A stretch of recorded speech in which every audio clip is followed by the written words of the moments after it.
What's up, everybody? Man, it's your girl Big Show, and I'm chilling with Alexis. And this is our first episode of Keeping It Real with Show. So, Alexis, how about you tell everybody, of course, who you are, where you're from, what you do, where they can find you on social media, of course, too, and anything else you want to share. Okay, well, she already told y'all my name is Alexis TASHAY, and I am a singer, songwriter, rapper, but I rap more than anything. My Instagram handles are _hair goals, nail goals, Alexis TASHAY, and Thinking Pretty Slime Boutique. Don't judge me. I got a lot of handles. I run a lot of different businesses. Y'all can also find me on Facebook at Alexis Walker. I'm down here in Atlanta because I was shooting a music video. We've venturing off into something new, so stay tuned for that. Just check me out on the gram.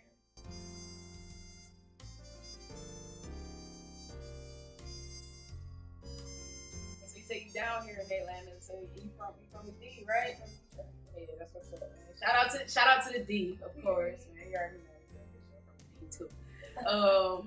So you came down here to shoot video. Yes. And so like you just taking the music and everything like that to the next level. Yes. Well, the music is taking me to the next level. Okay. If you want to be technical, because when I started getting into the studio, it was because I needed an outlet. Kind of like your paint. I needed an outlet, and my poetry and my music has always been my outlet, but I gave it up when I was 15. But I started going through so much in my life, and I needed to get it out, and I didn't have a voice. Like every time I would try to sing or rap or write, it was garbage. Like I couldn't think of anything. I had to pray myself out of that and pray for my voice back. And when I started going to the studio, I treated it like a diary. I didn't do it because I wanted other people to hear it. For the longest, I kept all my music in my phone, and I would just listen to it whenever I was in a specific mood. And then it took me to let one person hear it, and then this person heard it, and that person heard it, and then the Montez hear it, and then boom, Judah called me. Okay. So okay. It was never meant for everybody's ears, but I'm here for it.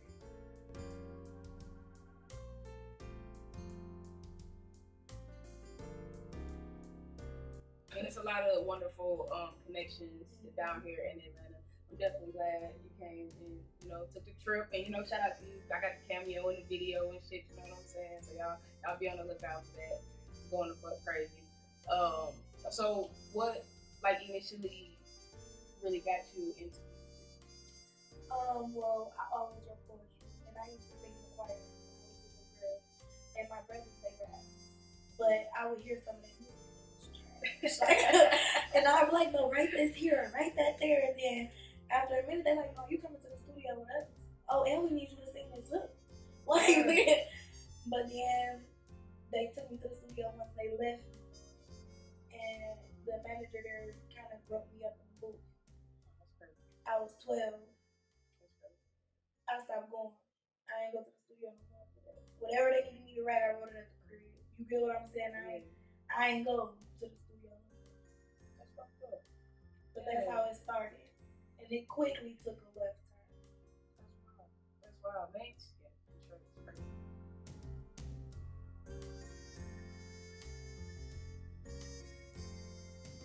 What artists inspire you? As far as your craft and everything like that? Definitely India Ari,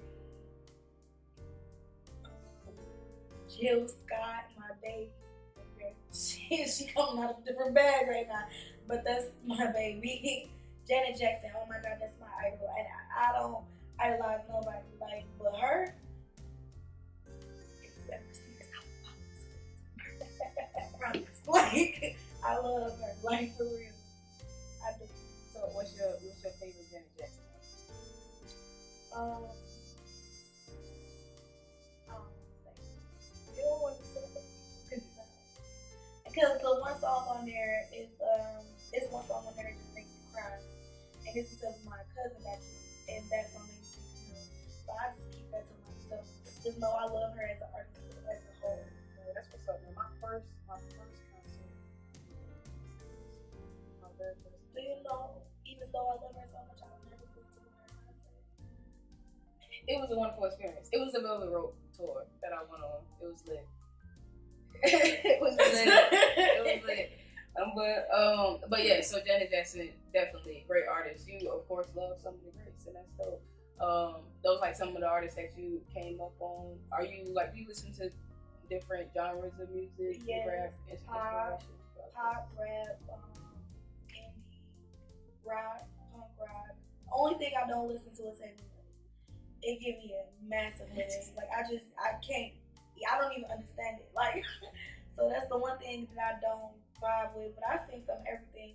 People come to my salon and they listen to my music and they like, oh, so you a hillbilly today? The song is a good song. Yeah, you right. know what I'm saying? Like I don't have to just listen to R&B artists or rap artists. I listen to whatever moves me or can make me, I feel that.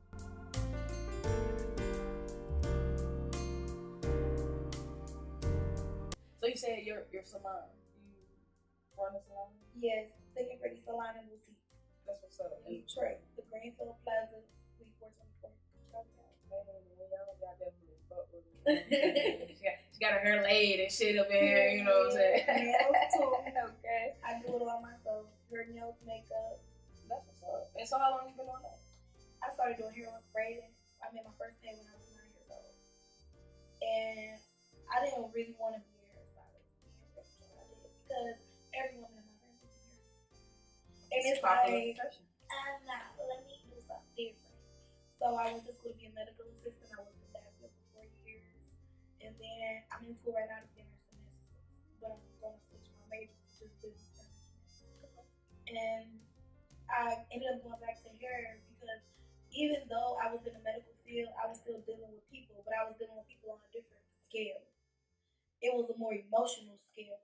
See, when you're a hairstylist, you're a therapist anyway. You get what I'm saying? But I don't have to deal with the death of it all or the health of it all.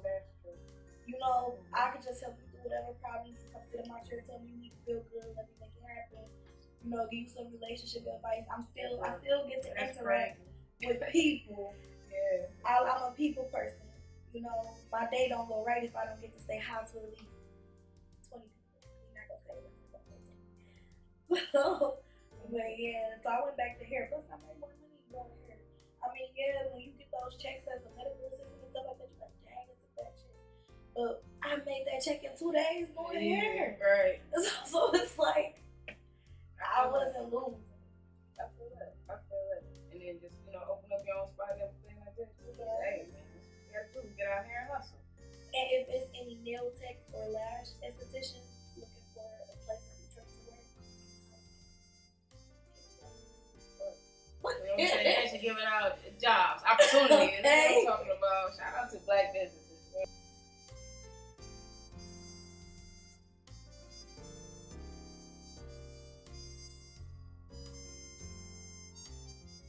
To do everything that you do, you gotta be very driven. Like what really push you and motivates you to, get up and go at it.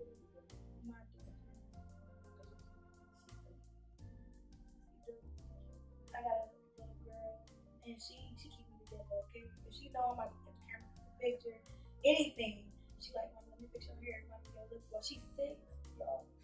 Okay. And she know how to keep you together already. Like, she'll take my medicated braid. Like, she's me. Okay. Hey, you know what I'm saying? Start them out early. And I didn't even start her out. She just wanted to do it. She wanted to be just like Mama. And since I realized she wanted to be just like me, I wanted to give her something positive to aspire to be. And then I'm gonna keep that comment to myself, but I want her to be her own boss. That's what we gonna say. We gonna say the urban community. Y'all know what I'm talking about. Be your own boss. So why not get the skills? I don't deter her. Whatever she wants to do. She said she want to be a ballerina. She in ballet. Like whatever she said she want to do. If you decide you don't like it, you won't know unless I give you the opportunity to try it. So she say she needs this door open. Mommy got the key. Go ahead. So I have to be successful so that I can do everything she needs to do. And she don't ask for much, but when she do ask for something, she expect it because she knows it. She just don't. She don't feel a lack of anything. I feel like that's so. Okay. I know, like, coming up in Detroit it's a little rough. You know what I'm saying? Like, tell us a little bit about your background. What school did you go to? You know, what neighborhood did you grow up in? Okay. A lot of my family is saying from 89, Joy Road, you don't know about that. Like, everybody learning it, like, don't stop there. Whoever in Detroit, keep going. It's a shell on the other side of the freeway, go there. And other people in my family say they remember street, but we moved around so much. I don't claim a specific area because I mean between the age of 5 and 18, I lived at 35 different addresses. So, and I know this because I literally wrote every address down. Wrote them all down, and I was 18 when I wrote them down. So I don't count the ones after that because I controlled those. Sure.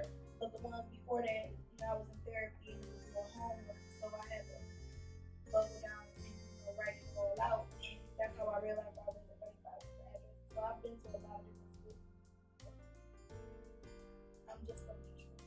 From the D. All over the D. She can say that shit for real. Okay. Okay. That's what's up.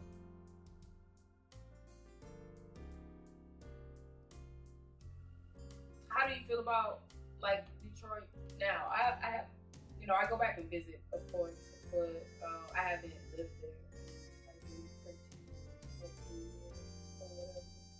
So, like, you think it's a good place to, you know, like, grow up in still, to raise kids in? Say still, Detroit was never a great place to grow up. So people, they like to move out. It wasn't that bad. When I grew up, we used to like be able to leave our doors unlocked and shit like that. Like when I was a kid, Yeah, you know, and like that's when everything was still innocent, segregated. Like, cause if you come up 94 and Van Dyke, that was the urban area where all the black people had their own little stores, houses, shops, you know, gas, whatever. We owned all of that, but then people just stopped paying or started losing stuff. You get what I'm saying? So because we had more of a sense of community back then, it was better. But it was still like, what's the word? Because I mean, because when I was a little girl, I remember a bunch of good times. But that a lot of people that lived in Detroit back in the 90s, they navigated from the South. They didn't originate in Detroit. Yeah. And you know, the South has some messed up customs, or you know, what happens in this house stays in this house, and you know, they do incest and all that bull. So you get all that stuff that come up here, and since this is what happens in this house stays in this house, city, a lot going on behind closed doors. Even though you think little Courtney across the street, the funnest little girl ever, you don't know what she's going through in that house. You get what I'm saying?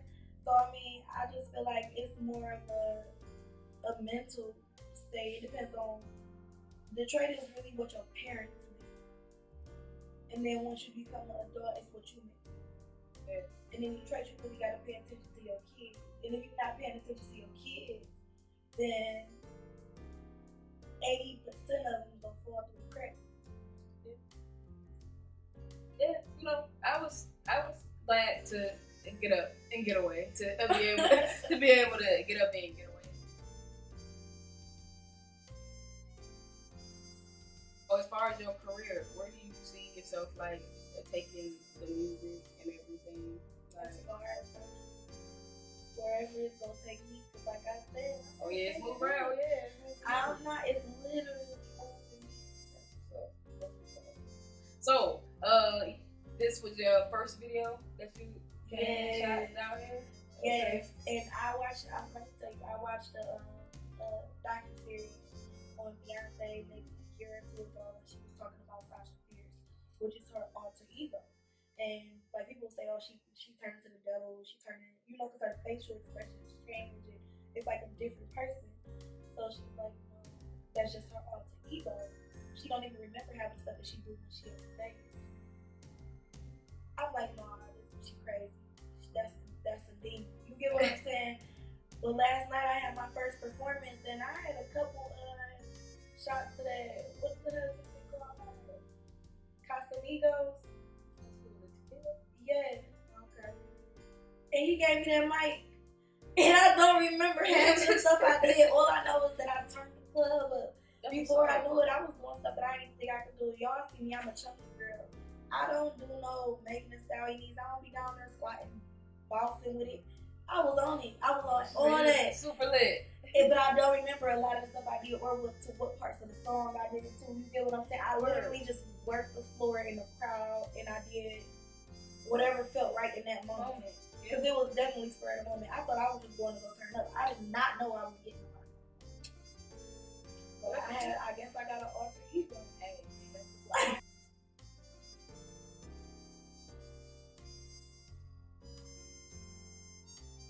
I came to Atlanta last year, January 7th through February 8th. I spent the whole month down here. And I didn't do nothing. I got an Airbnb. I basically ran away from home. Like, needed to get away. I needed self-reflection. I needed to find self-love and reconnect with me. And I knew I was going to run back to a situation that I was trying to get away from if I was close enough to it. So I had to take myself far enough away from it. And Atlanta was my next stop anyway. I wanted to come down here. I wanted to move down here. So I'm like, why not just go down there for this little time, you know what I'm saying? Peek around or whatever. And I didn't even really go nowhere. I'm telling you, I was in the house. I jogged. I was on healthy living. Like y'all, like you don't even know. Like I'm up at 7:30 eating breakfast. I'm jogging. I'm in the house though. Like I ain't going nowhere but the Kroger, Walmart, and back to the crib. Like I didn't go to no clubs. I didn't do anything. I didn't really experience Atlanta. I just literally wanted a space where I could just let everything out. I mean, I cried. I broke some of their faces.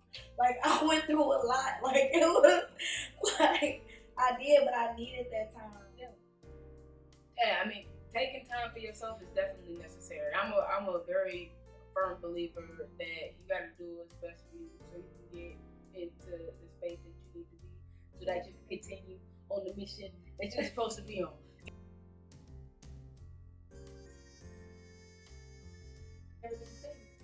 I've never been by myself. I've always had somebody. How long have you been together? We were together 4 years.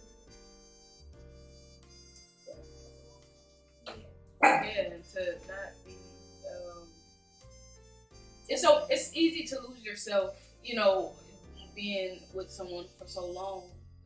When they don't nurture you, they only want you to nurture them. And when I say nurture you, I mean mentally. I'm not talking about just physically. Everything is not about sex. It's the emotion of it all. It's the physical of it all. It's the every day you come home and ask you, how was work? But you not say, how was your day? How was the day at the shop? You know what I'm saying? Just checking in, you know? Or no progression. Like, no, you get, I got like 3 reasons, but no out. You get what I'm saying? It just feel like time wasted after so long. I feel it. That's how relationships be. But hey, you know what I'm saying? Have you released other songs? You have, you know? Oh, I have a lot of songs recorded. Okay. But I have not released them. Like I said, they were like a vocal diary. So you plan on dropping that album? You gonna give them a mixtape or something? Like what's definitely the song that's dropping now is just that's you could say that's my alter ego. The real me is like in a lot of my other songs. I have a song called Little Black Girl, and I feel like it'll resonate with a lot of little black girls that struggle with their household situation, or their school, or their body. So I'm gonna drop that. Yeah, man, you know, you need to send that over to On Blast Radio Atlanta, you know what I mean? I will. I mean, you know, go ahead and get that thing in rotation. So that's good, that's dope. So, how long are you in Atlanta for? Well, I was only here for the weekend. I leave tomorrow morning at 7. Okay. So say back to the grind, back to the bed. grind. I feel that. Grand opening is this weekend. Okay. Mother's Day weekend, so I'm doing Mother's Day specials. So. And then I'm in my finals week in college. Okay. Hey, that's what's so up. Get back. Yeah, get back to it. I feel that. So when you coming back down today? When you tell me to. Okay, that's what I'm talking about. Hey. Shout out to Judah, man. Judah told me to come. I came. I didn't know what to expect, but everything that I've gained and got way beyond whatever I could have been. That's what's up. It was definitely worth it. Wow. That's what I'm talking about. So, is there anything else that you just want to, talk about with our fans and our viewers? Anything that you want to leave with? Time. Don't spend a lot of time worrying about how your actions or what you decide you want to do with your life is going to affect the people around you. Because when, I'm not going to say God, because a lot of people have different religions, but when your higher power tries to move you, you can't try to hold on to what they're trying to force you. What you're trying to force yourself to hold on to. You will miss a lot of blessings and a lot of opportunities doing it. That's one of the reasons why I got on the plane. I felt like I needed to get on the plane. Like it was something just in me, like, okay, this is the door that needs to open. I need to walk through. So when you feel like the door open, walk through it. Don't look back and see what's still be standing on the other side. Because once you get in it and you see what's going on, what's going to happen, you can decide who you want to bring through that door with you. If you never walk through that door, you're still going to be on the outside with them, with nothing. So don't let time pass without doing what you know or you feel in your heart you really want to do, because I could have popped off with this music a long time ago. I could have, but I wanted to be traditional. I wanted to be a nurse. I wanted to do what was expected of me. But now I just want to do what's going to make me happy. I'm too old to be worried about other things. Dang. So don't waste time. That's real. That's real. Some people wait their whole fucking lifetime to figure that out. So, hey, man, y'all, she just spoke some real shit right there. I think that was the best message to leave y'all with. Hey, look, man, keep it real with y'all. Yeah, it was a wonderful experience. I'm glad you came down here to Atlanta. It was like a pleasure meeting you. Like I said, I appreciate the cameo in the video, man. Y'all make sure y'all wait for that, man. That shit is coming. Y'all just It's wait. gonna be funny. All right. And yeah, just keep doing you, man. I see it. I see the vision already. You ain't told me the vision, but I see the vision. You know what I'm saying? Because I feel it. I feel your energy. A whole lot of big energy over here, man. Y'all make sure y'all stay tuned. We got a whole lot more coming up, man. Say goodnight to goodnight. All right.